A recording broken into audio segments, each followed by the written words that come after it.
এদিকে মাথা। 600 গ্রামের বিশাল একটা কাতল মাছ এখন ডেলিভারি হচ্ছে। সুপ্রিয় দর্শক, আপনারা যারা কাতল মাছ কিনতে চান চান্দমুল্লার সাথে যোগাযোগ করতে পারেন। বিশাল বিশাল পদ্মা নদীর তালে মাছ।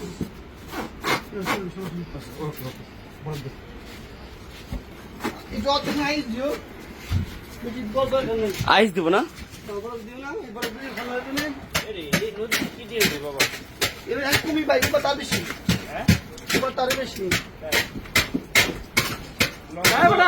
কত মানি?